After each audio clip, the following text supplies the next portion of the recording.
So, welcome everyone to the first of our Faroes Shetland Research Symposium of the new academic year. We had several last year and they were a great success and very interesting indeed. So it's very exciting to be able to have some this year as well and see the developing relationship between the Fróðskaparsetur Føroya and UHI Shetland and the Institute for Northern Studies. We've been wanting to create links and develop research projects, and the symposia are a wonderful way of sort of building this relationship.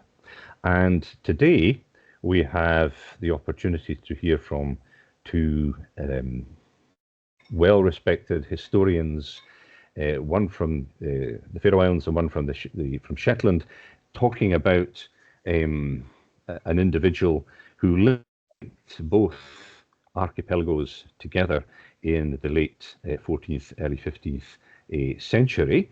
So she's a sort of an ideal example of the relationship that we want to forge between the two archipelagos. So we're going to have a discussion about the legacy of Gudrun Sigurdardottir from Husavik and her relationship with Shetland. And we have Andras Mortensen, the Associate Professor of History from Fróðskaparsetur Føroya, who is a renowned cultural historian of Shetland. He did his PhD on Faroese boat building, and he's been a curator as well and director of the National Museum of the Faroes and keeper of national antiquities. So he's going to provide the Faroese side of the discussion. And from the Shetland perspective, we have Brian Smith, for many years the renowned archivist of Shetland, and he's an honorary research fellow with the Institute for Northern Studies, and I think it's inarguable that he is Shetland's leading historian with an encyclopedic knowledge of Shetland's historical sources. So we're going to get the opportunity to hear from both sides about this woman and her legacy. I'm going to start with Andras. He's going to give a presentation, and then Brian is going to pick up questions and discussion and have a discussion with him. So at the end of the day, we're going to know a great deal more about Gudrun and her legacy. So with that, Andras, welcome. It would be great to hear from you if you'd like to get started. Thank you. My talk is about a case in the Faroese lagting in 1407, where a family from Shetland was involved. It's based on an article in the Faroese scientific journal Fróðskaparsetur from this year, which can be downloaded on this web address. And the title of the article is in translation, The Legacy of Gudrun Sigurdardottir in Husavik and the Legal Situation in the Faroes in the 14th century. Or in 1403 to 1407. I do not have time to go through it all in its entirety, but I will focus. My focus will be on the second part of the title, that is what the case tells us about the legal situation in the Faroes at the end of the 14th century.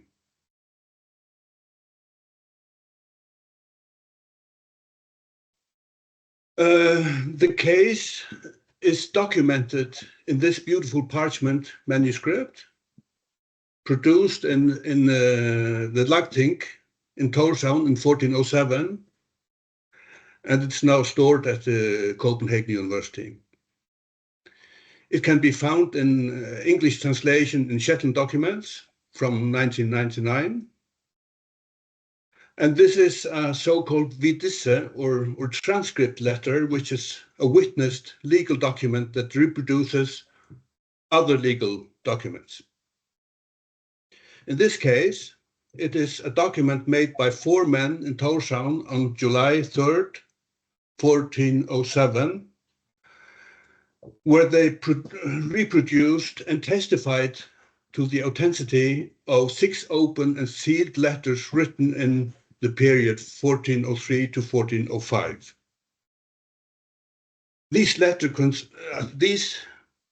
6 letters concerned a case that had arisen regarding the legacy of Gudrun Sigurdardottir in Husavik after a verdict had been given at the Faroese lagting in 1403. In this verdict, a man named Magnus Erlingsson was sentenced to lose his landed property, which is referred to in the letter as the Husavik estate.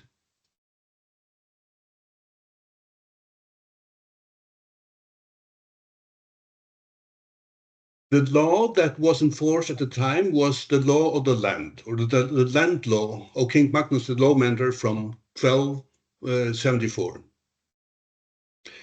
According to the so-called sheep letter from 1298, this law was agreed to by the Faroese Althing before the death of King Magnus, and he died in 1280. The sheep letter was a legal amendment that the son of King Magnus, Duke Håkon Magnusson, gave to the Faroese after negotiations with them. Both the copy of the land law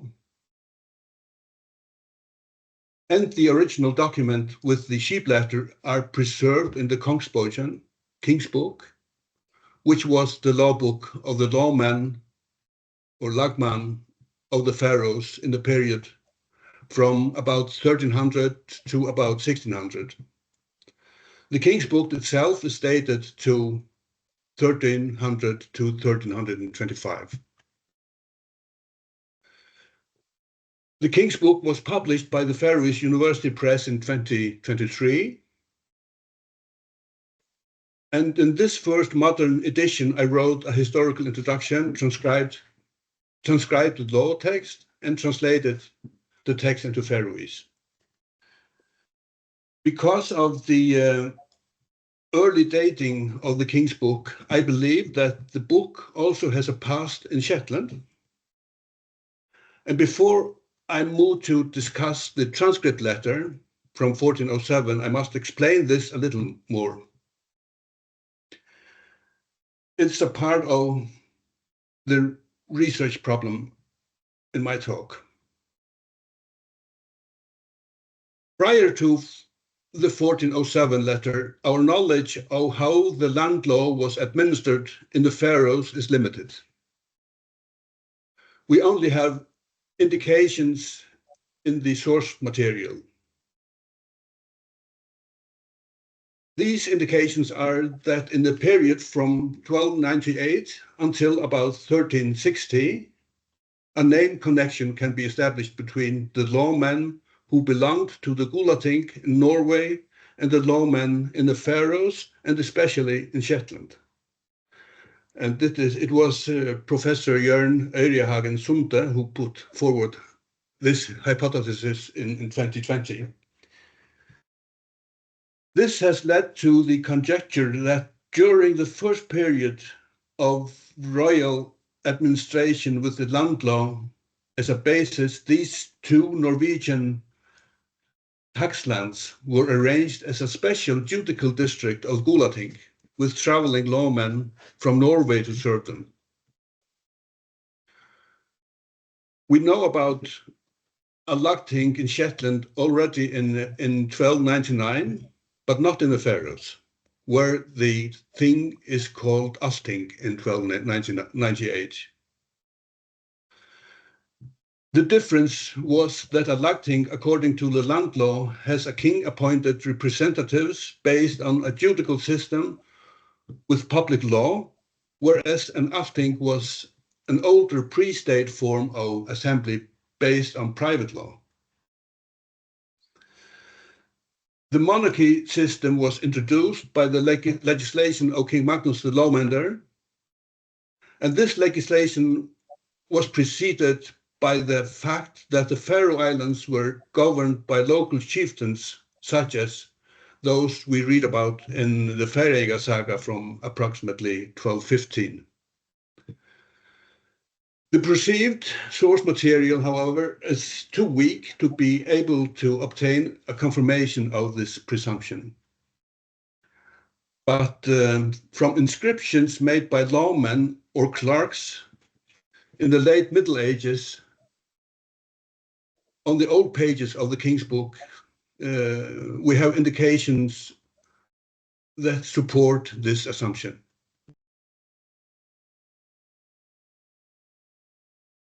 It is estimated that the earliest entries in the King's Book were made in the period 1350 to 1400. And according to them, it is clear that a system with its own lagting and the arrangements that the land law had for lagtings was first implemented in the Faroes in the second half of the 14th century. So this slide shows one of these entries, which is about the salary of the representatives at the lagting.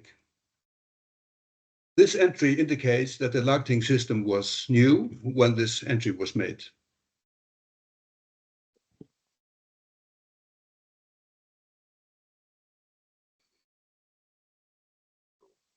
So the transcript letter from 1407 is therefore from a time when the legal system in the Faroes had recently been updated. At the same time, the letter gives us, for the first time, an insight into how the Faroese legal system with the land law as a basis worked in reality. We can therefore ask what the case in the letter was about and what it says about the legal situation in the Faroes at the time. We can also ask whether the letter in any way supports the suggestion that the Faroes and Shetland in the early days of royal administration were organized as a special judicial district in the Gulating's jurisdiction with traveling lawmen from the Gulating. To assess the issues, the judicial procedure in the letter can be compared to the legal framework that the land law from 1274 applied.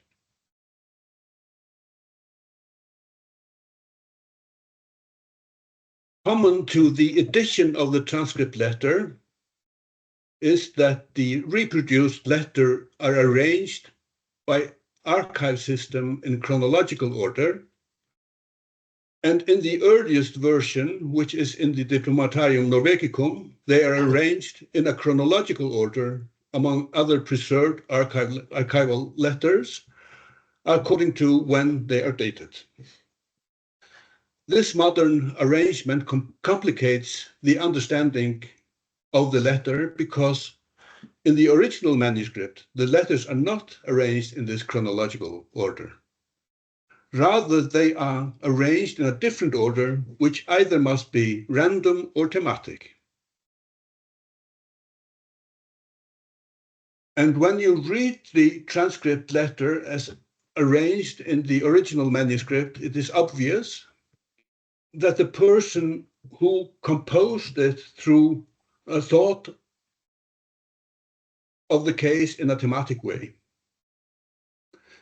This observation can therefore be used as a basis for the treatment of the questions that were asked.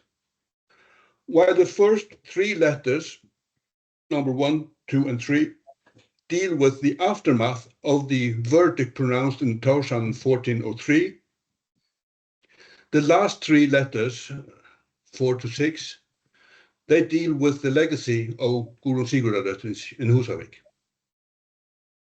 So this slide shows the thematic order of the 6 letters, their sequence, location, and their dating.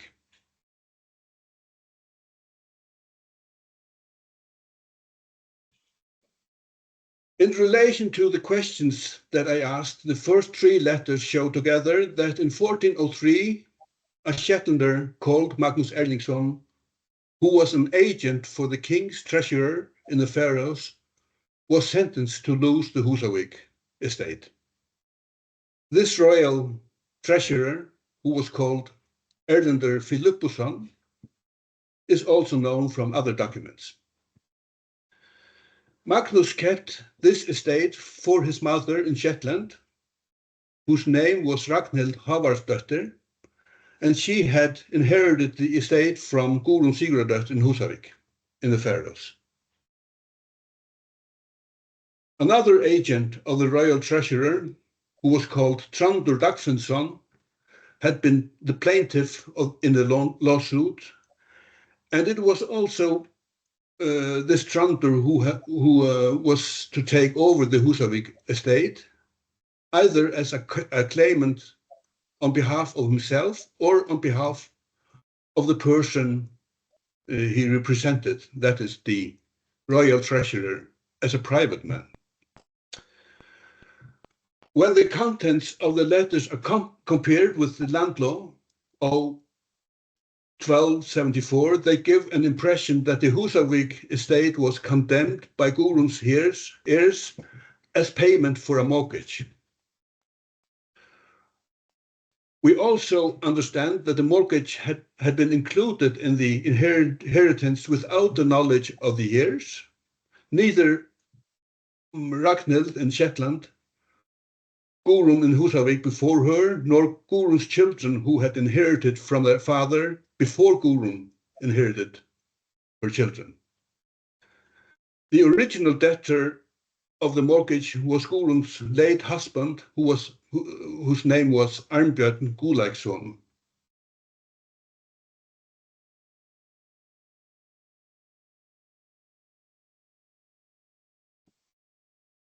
The other theme of the transcript letter is about the legacy of Gudrun Sigurdardottir. These three letters show that after the verdict of 1403, an attempt was made to establish what this legacy entailed. The testimonies date from the autumn of 1403 to spring of 1404, but it is evident that they are deliberately divided up in terms of subjects, with the youngest first, then the second youngest, and the oldest last. In letter number 4, which is dated 22nd of April 1404 at Viðareiði in the Faroes, it is established what the Husavik estate included, namely the wording on the slide here, which in translation is Husavik and Dal, as much as came under Husavik, and in Skálavik, in Skarvanes, and in Sandur, as much as has been under Husavik. So the formulation covers the area inside this ring here, on Sandoy, which is here.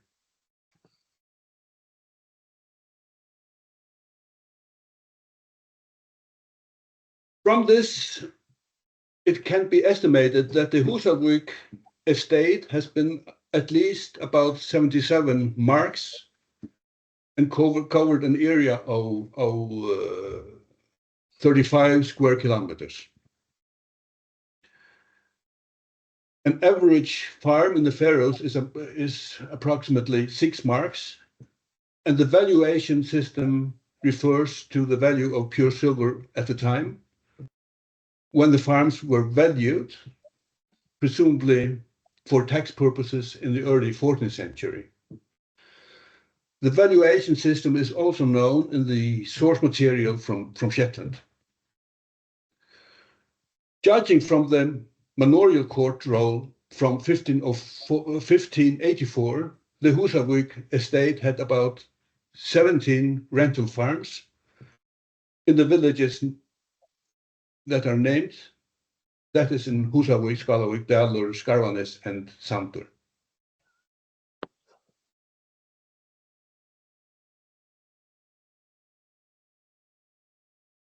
Also, the transcript letter points out how this estate had ended up in the legacy of Gudrun Sigurdardottir. This tells us some things about family relations between the Faroes, Shetland, and Norway at the end of the 14th century, which is of relevance for the question of the administrative connection. It is explained that Gudrun was the daughter of Sigurd Jast in the Finngarður in Bergen, and his surname Jast tells us that he was a Shetlander. It is also explained that Gudrun had been married to Arnbjörn Gulating, and that they had a legitimate son named Sigurd, who inherited Arnbjörn. They also had a legitimate daughter called Arnora, and when Arnbjörn's son Sigurd died, she inherited her brother. But when she too died, the legacy went to her mother. This succession is consistent with the inheritance classification in the list of inheritance of the land law. In Article number 7 of the list of inheritance, the inheritance classification is elaborated, and the heirs are defined successively in 13 classes of inheritance. According to the first class, legitimate children inherited their father and mother, but a brother inherited twice as much as his sister, and the eldest inherited the manor, and then their children inherited. Both Sigurd and Arnora died childless, and when this was the case, the land law said in the third class in the list of inheritance that the mother should inherit the child.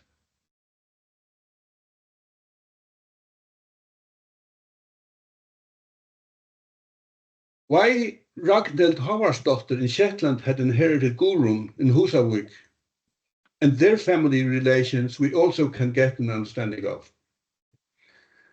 The inheritance classes after the third class define who inherited when there was no heir left, who was descended from the heir in a straight line.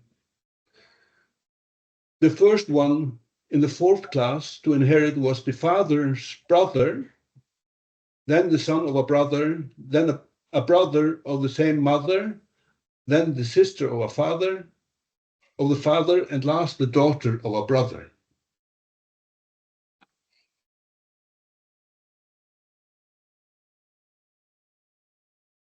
The letter from 1407 gives an impression that Gudrun Sigurdardottir had inherited all her father's property, and this must mean that Sigurd Jast in the Finngarður did not have other life heirs than her. Gudrun herself had no longer any heirs when she died, as both her son and daughter died childless before her. Under these circumstances, the legacy of Gudrun has ended in the fourth inheritance class, and therefore Ragnhild Havarsdottir must have been the sister of Gudrun's father. This is also consistent with the fact that Sigurd's name is Jast, which means that he was from Shetland. Presumably, this was also the reason why Gudrun, according to Arnora's testimony in letter number 5, would have revenues from land ownership in Shetland. Sigurd Jast must therefore have been called by the patronymic Havardsson like his sister Ragnhild Havarsdottir. But this I will return to later.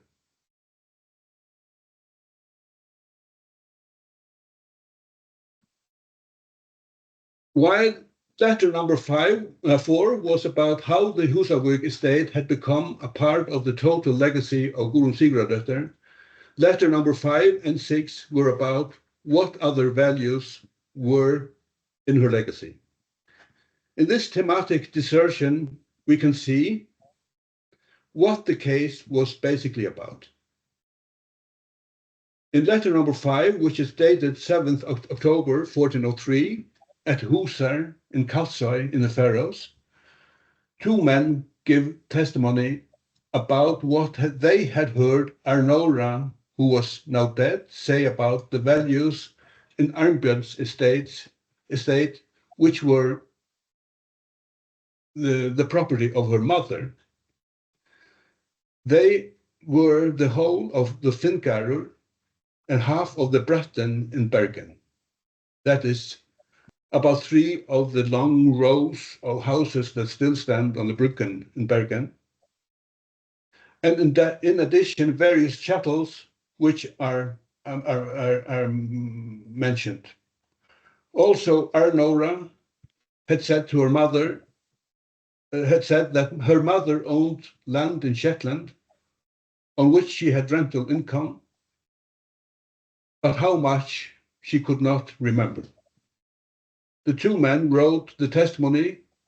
The 2 men who wrote the testimony confirmed with their seals that they had been present when Arnora testified and swore with her hand on the Bible that this was the truth. In letter number 6, which is dated the 7th of September 1403 at Viareie, 2 men make known that they were present when a woman named Ingrid Øyvindardottir, with testimony and her hand on the Bible explained which values in the estate of Arnbjörn Gulating were the property of Gudrun Sigurdardottir. And this is listed on the slide here. The contents of the letter show that the letters are placed in a sequence in which it was necessary to exhibit a particular course of action in order to accomplish that the matter was appropriately clarified. In short, we can see from the 3 letters that it was first about establishing what values in the estate of Arnbjörn were inheritances that Arnora, Gudrun's daughter, had inherited from her brother and father. Next, it was a matter of establishing what Arnora, who had died, and a woman at Viareie, who was still alive, had said about what values in the estate of Arnbjörn Gulating had been the property of Gudrun, since it was a matter of values that Gudrun had inherited from her father, Sigurd Jast, in the Finngarur in Bergen.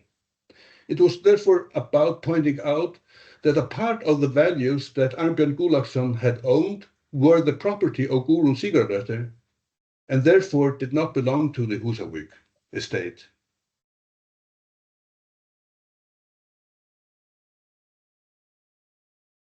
This corresponds with the Article 3 in the list of inheritance in the land law, which is about the joint property of the matrimony. There is little to doubt that it was this article of the land law that formed the basis for the meeting activities at Husar and Viareie in the autumn of 1403 and the spring of 1404. That is when witness letters were written to describe how the inheritance of Gudrun Sigurdardottir was legally connected. And given that the reason for the meeting activity was the verdict at the lagting in 1403, it is not difficult to figure out who was the prophet. The most to gain was Ragnhild Havarsdóttir in Shetland, and her son and heir, Magnus Erlingsson, who represented her land in the Faroe Islands. When the transcript letter from 1407 is read as a thematic whole, it reveals a plan on the part of the 2 Shetlanders, mother and son, to avoid losing more than necessary of the indebted inheritance from the Faroes from their wealthy relative Gudrun Sigurdardottir in Husavik.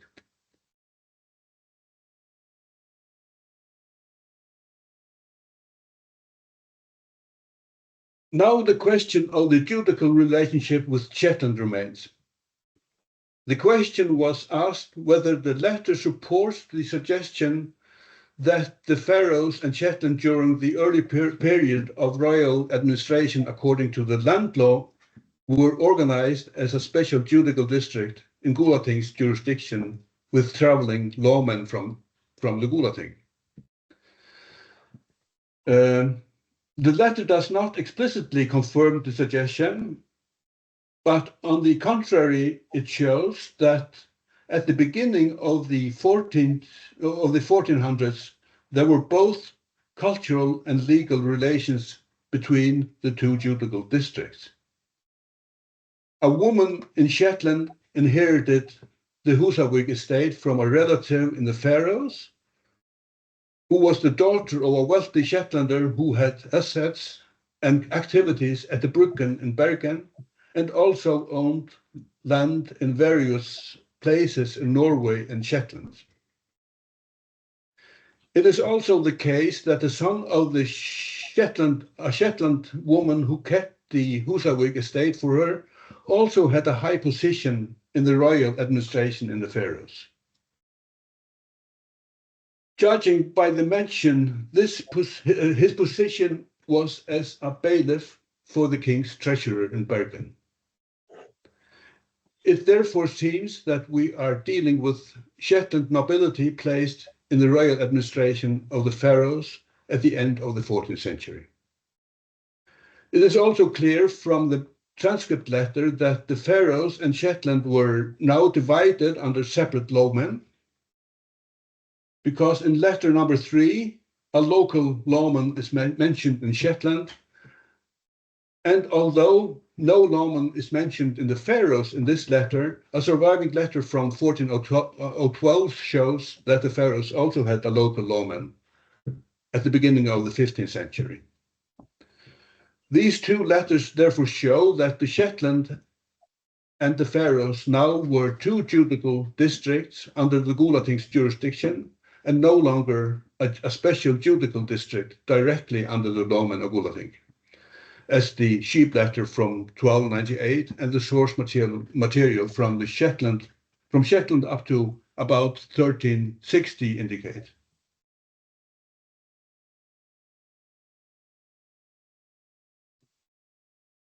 An indirect indication that such a change had taken place recently, however, is given by the name of Ragnhild's father, and also the first name of her brother, Sigurd, with the surname Jast.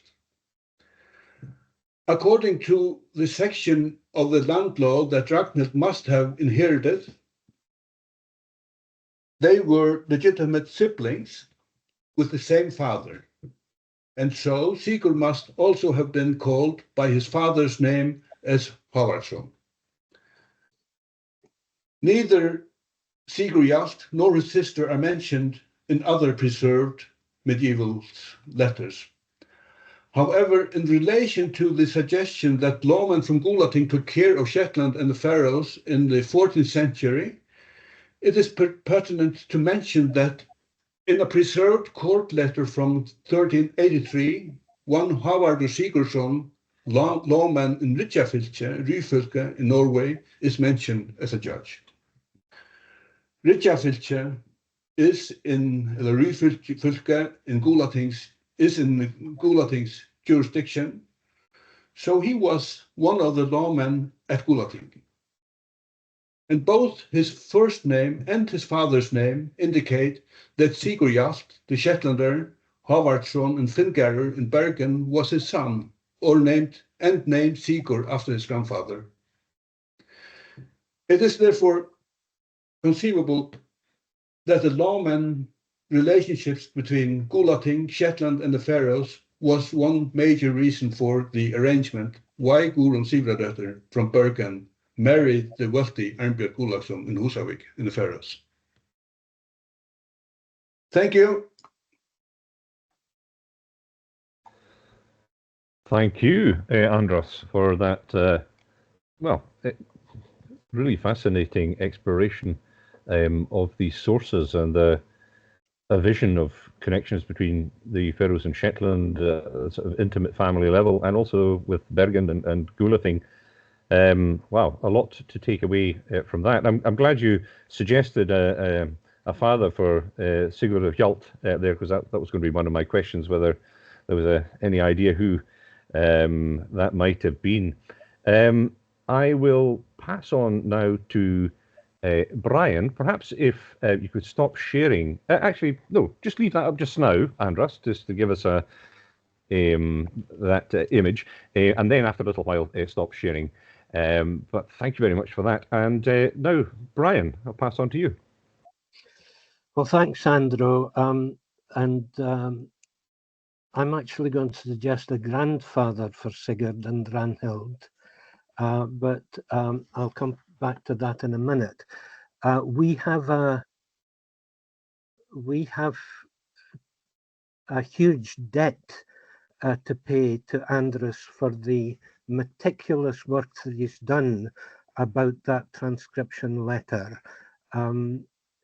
His article, everybody should get hold of that article, because the light that it throws on Shetland and the Faroes in the 15th century is very, very important. It's not a period that we have a lot of documents about, and it's very valuable to have the case explained in the way that that Andras has done.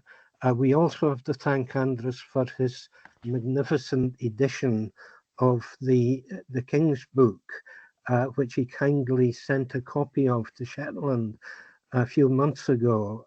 It's a remarkable piece of publishing and scholarship, and everybody should look at that too.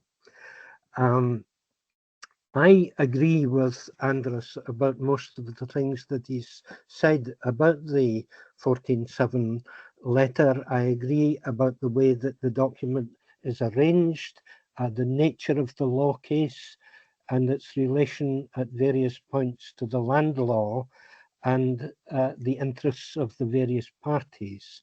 But I hope I might have something useful to say today about the document, because it is, as we've seen, as much about Shetland and Shetlanders as it is about Faroese people and the Faroes. It's worth looking for a minute at the publication history of the document and the way that it's been translated from time to time.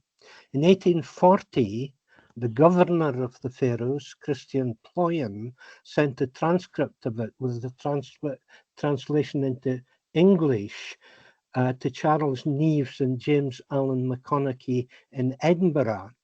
Neves and McConaughey were preparing a little volume called Deeds Relating to Orkney and Shetland. Ployan transcribed the document exactly in the order of the original, and that makes it much more easy to understand, as Andras has shown. Neves and McConaughey published Ployan's effort. Unfortunately, their book, Deeds Relating to Orkney and Shetland, was and is very rare, and next to nobody read it.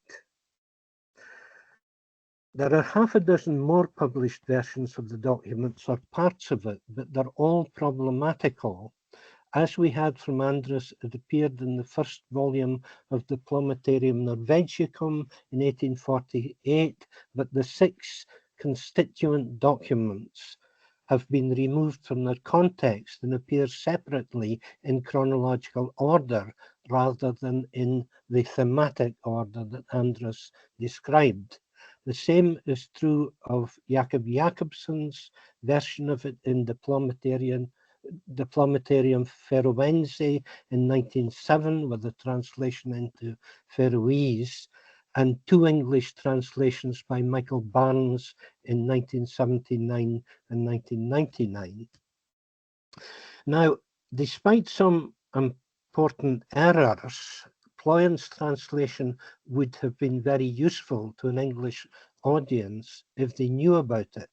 The Orkney historian Storer Clouston published parts of Ployan's text in his records of the earldom of Orkney in 1914, he spotted that one of the constituent documents was about Gudrun's estate in the Faroes, and two of them about the possessions that she'd inherited from her father in Norway and Shetland.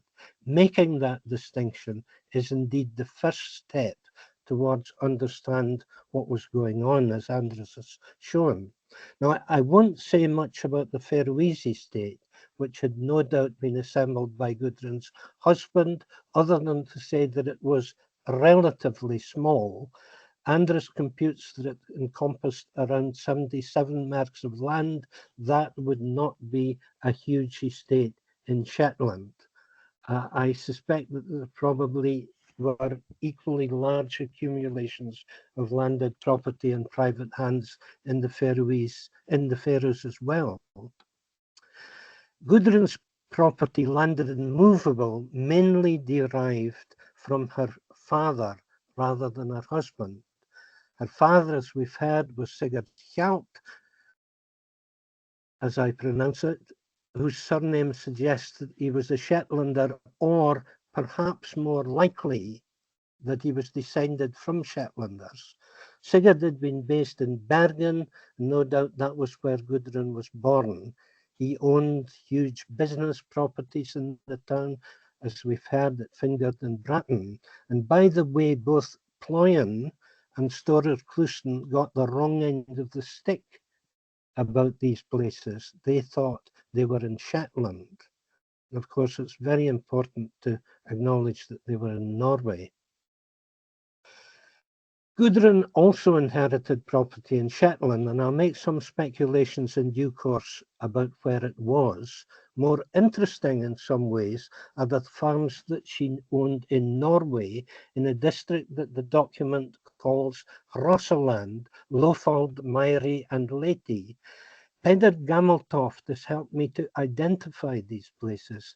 They were literally next door to Rosendal in Sunnhordland, which in later centuries was the base of the powerful Shetland family called Moet. I like to think that the Moets may have bought these places from Sigurd's descendants or successors, whoever they were. It's difficult to say much more about Sigurd Hjalt.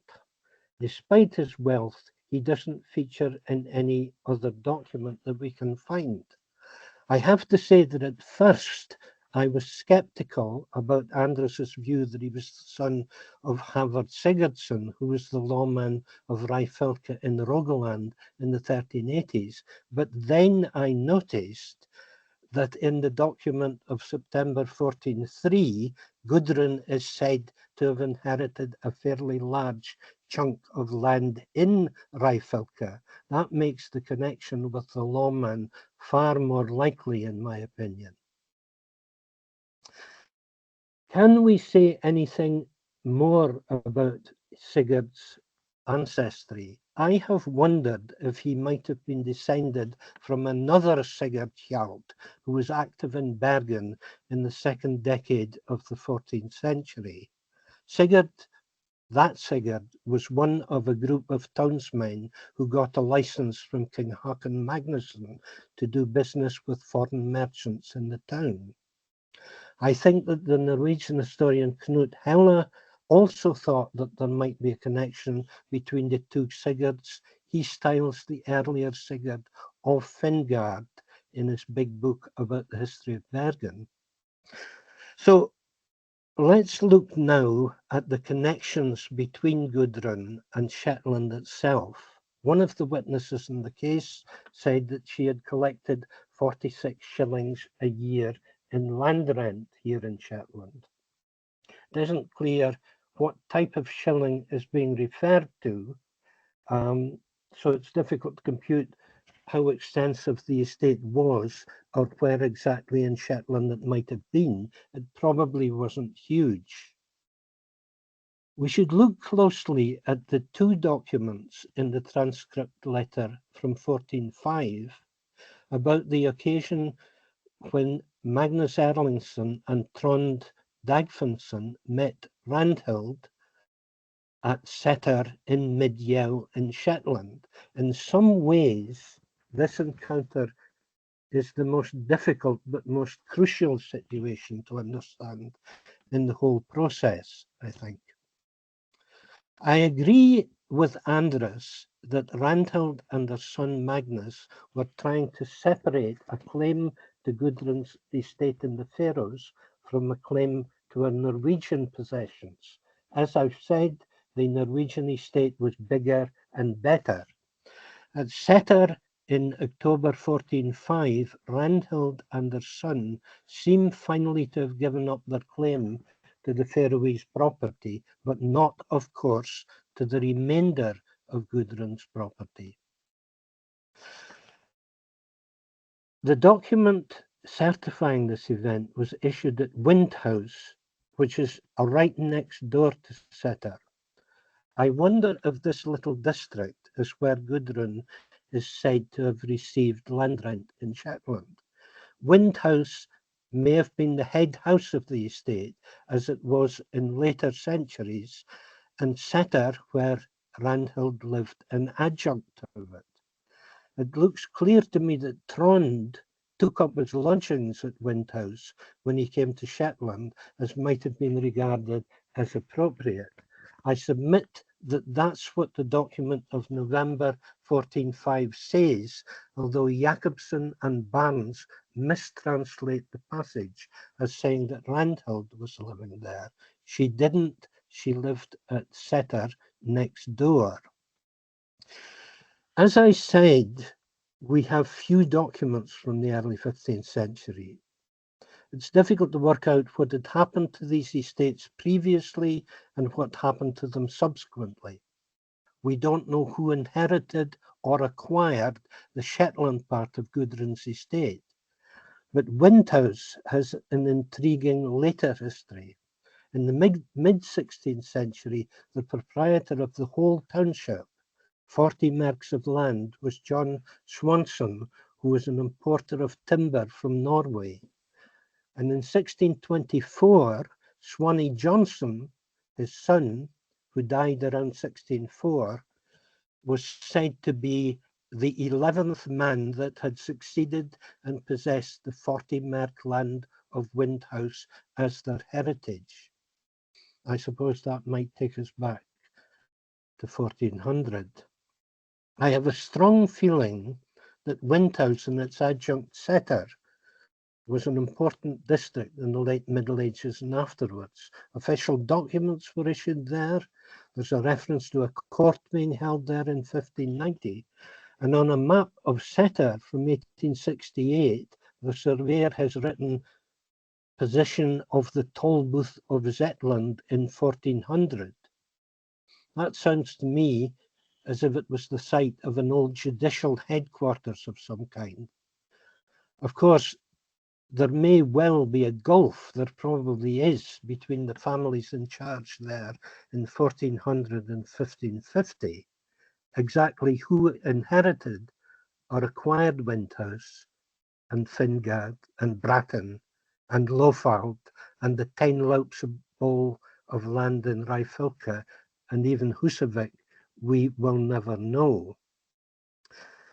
I'm going to end with a few comments about the question of lawmen of Shetland and the Faroes in the High Middle Ages, which Andras has spoken about today.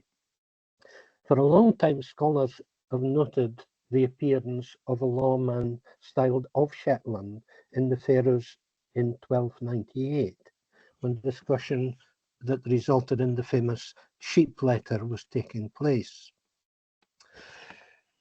The Norwegian historian Steinar Imsen, speaking at a conference here in Shetland in 1999, suggested that the lawmen of Shetland at that period may well have been Norwegians, sent to the island by Duke Håkon Magnusson, later the king. Recently, as Andras said, Jorn Sunde has pointed out that on several occasions around 1300, lawmen of Shetland had the same names as lawmen in the Gulating province of Norway. Oh dear, sorry. Jorn suggests that they were the same individuals. So Sigurd, the lawman of Shetland, who was present in the Faroes in 1298,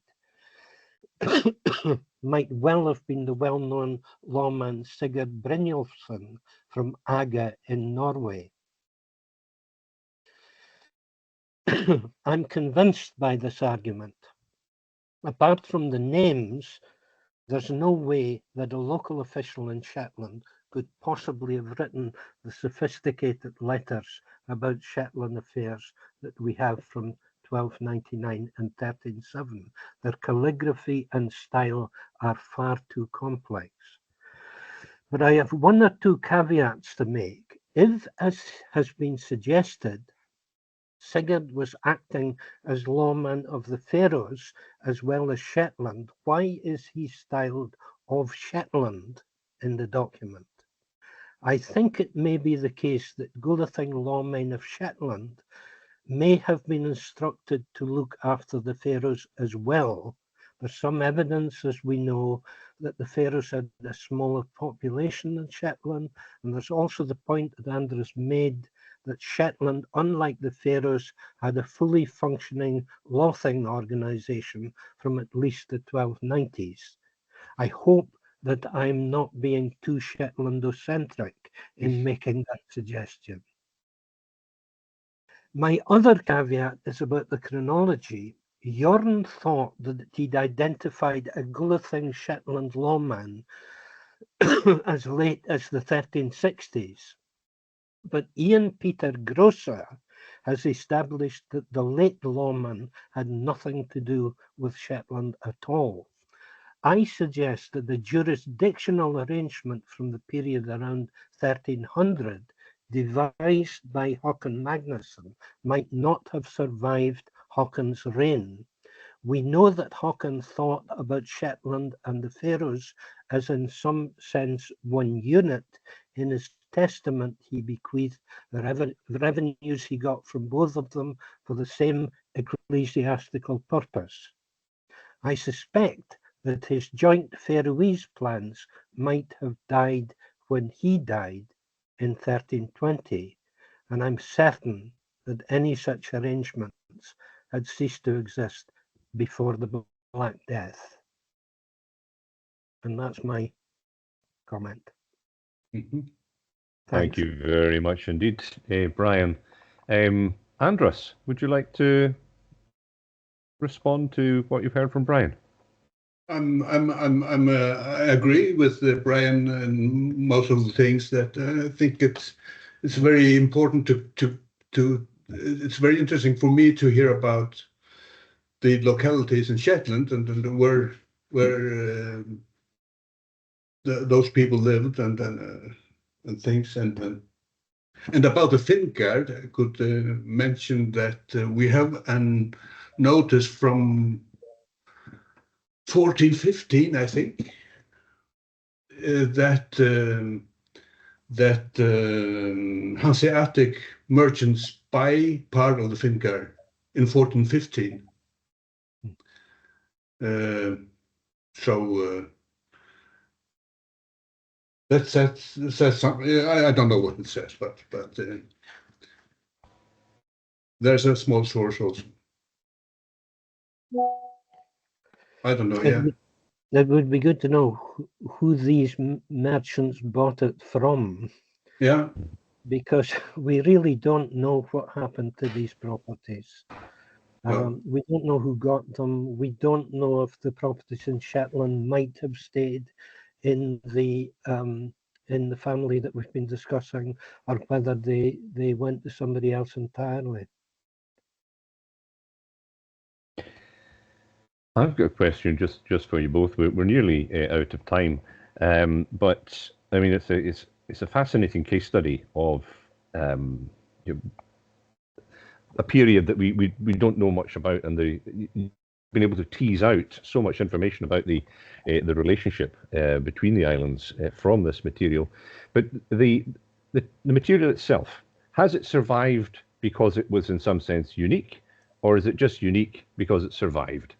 Is this a representative of a relationship that was perhaps maybe are there likely to have been other families that had owned land on both sets of archipelagos, or is this, do you feel, just one of these pretty unique occasions? And the reason that I know it's difficult to answer this, but wasn't the Lady of Husavik some kind of folklore memory of Gudrun suggesting that this might have been an unusual thing, and an unusual case? So I just wondered what you might like to make of that. It's an unusual letter, Andrew. It's 2 feet wide. Mm-hmm. So it's very possible that it survived because it was a remarkable item. Mm-hmm. I'm very glad that it has survived. Your other questions I can't answer. There was a connection between Shetland and the Faroes involving a sysselman from Faroe, Greip Iverson. But what the nature of that connection was, we don't know. Maybe Andras, you have some thoughts about that? No, I don't know. It's a letter from 1399 or something. Yeah. There's no, I don't know if there has any connection to this case, but yeah, that is one letter that we have to investigate also. But I don't. Well, can I just confirm that Gudrun is remembered in Faroese folklore? She is remembered by the way that she is said to have been the richest woman ever lived in the Faroes. And that she was alive shortly after the Black Death. So there is a connection between the letter and this figure. She is called the husfrikven in Husavik, the housewife, or in Husavik. Fascinating. Oh, thank you. Simon, you've got your hand up. Yeah, can I ask a question about literacy in this period, and in particular, who would have been the scribes of these documents? Is it the office holders, or would there have been a professional class that's separate, and these figures are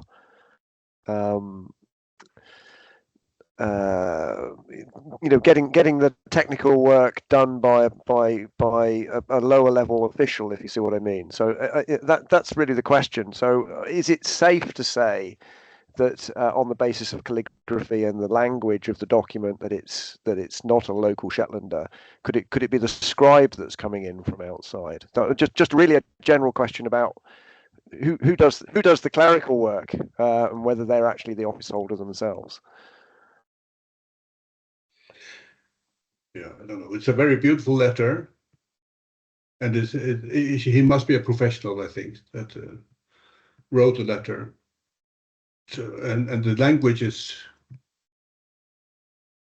good Norse language, not to my opinion, Julia is a professional writer.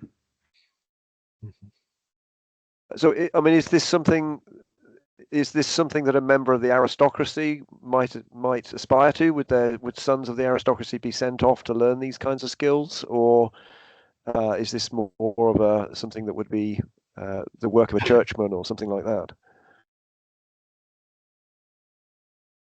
It could be a churchman, yes, I think. What do you think, Brian? You are the archivist. Yeah. It has to be somebody who can write well, but who also understands the law. There are some ambiguities in these documents, but not many. Clearly, the person who put forward the document, as Andras has shown, is somebody who understands the case intimately and who knows what needs to be done with the document. And Andras has suggested that the document was on the way to Bergen to be discussed in a subsequent part of the process there. But I mean, there's no doubt at all that the person who wrote the document in the Faroes was practiced in writing legal documents and understood what he was writing about. You think that's fair, Andras? Yes, I think so. Yeah. Thank you. Yeah, and we've got time just for one last question. John Goodlad's got his hand up. I've allowed your camera and your mic, John. So, if you'd like to ask a question yourself, fire away. Yes, thanks very much, both speakers. Fascinating. I really enjoyed that. My question is, the reference to the Husavik estate at 77 merks. It wasn't a huge estate, as Brian says. There were larger ones in Shetland at this time. However, I always think of Sandoy in Faroe as being the part of the Faroe Islands that's really rather like Shetland, in as much as it's not too mountainous and it's quite fertile. Would it be fair to say, Andreas, that the Husavik estate, although small in terms of its size, might have been more valuable agricultural land than other parts of Faroe of that size? I don't know. No, I think it's. I don't have any knowledge about the quality of the land in Sandoy compared to other places in the Faroes, but it is slower and yes, you're right that it is different than other parts, more like Shetland than the rest of the Faroes. But if it is more worth as land, I don't know. Yeah, I think where I'm coming from is there's more horizontal land and less vertical land, so therefore it must be easier to graze, easier to cultivate. But I don't know. It's just a thought. Okay. So this shows there are still questions to be asked and answers to be found. So with that, I think we'll draw it to an end. That has been, wow, a really rich and fascinating discussion. So I'd like to thank both Andras and Brian for your contributions. And well, you know, I've got there we are.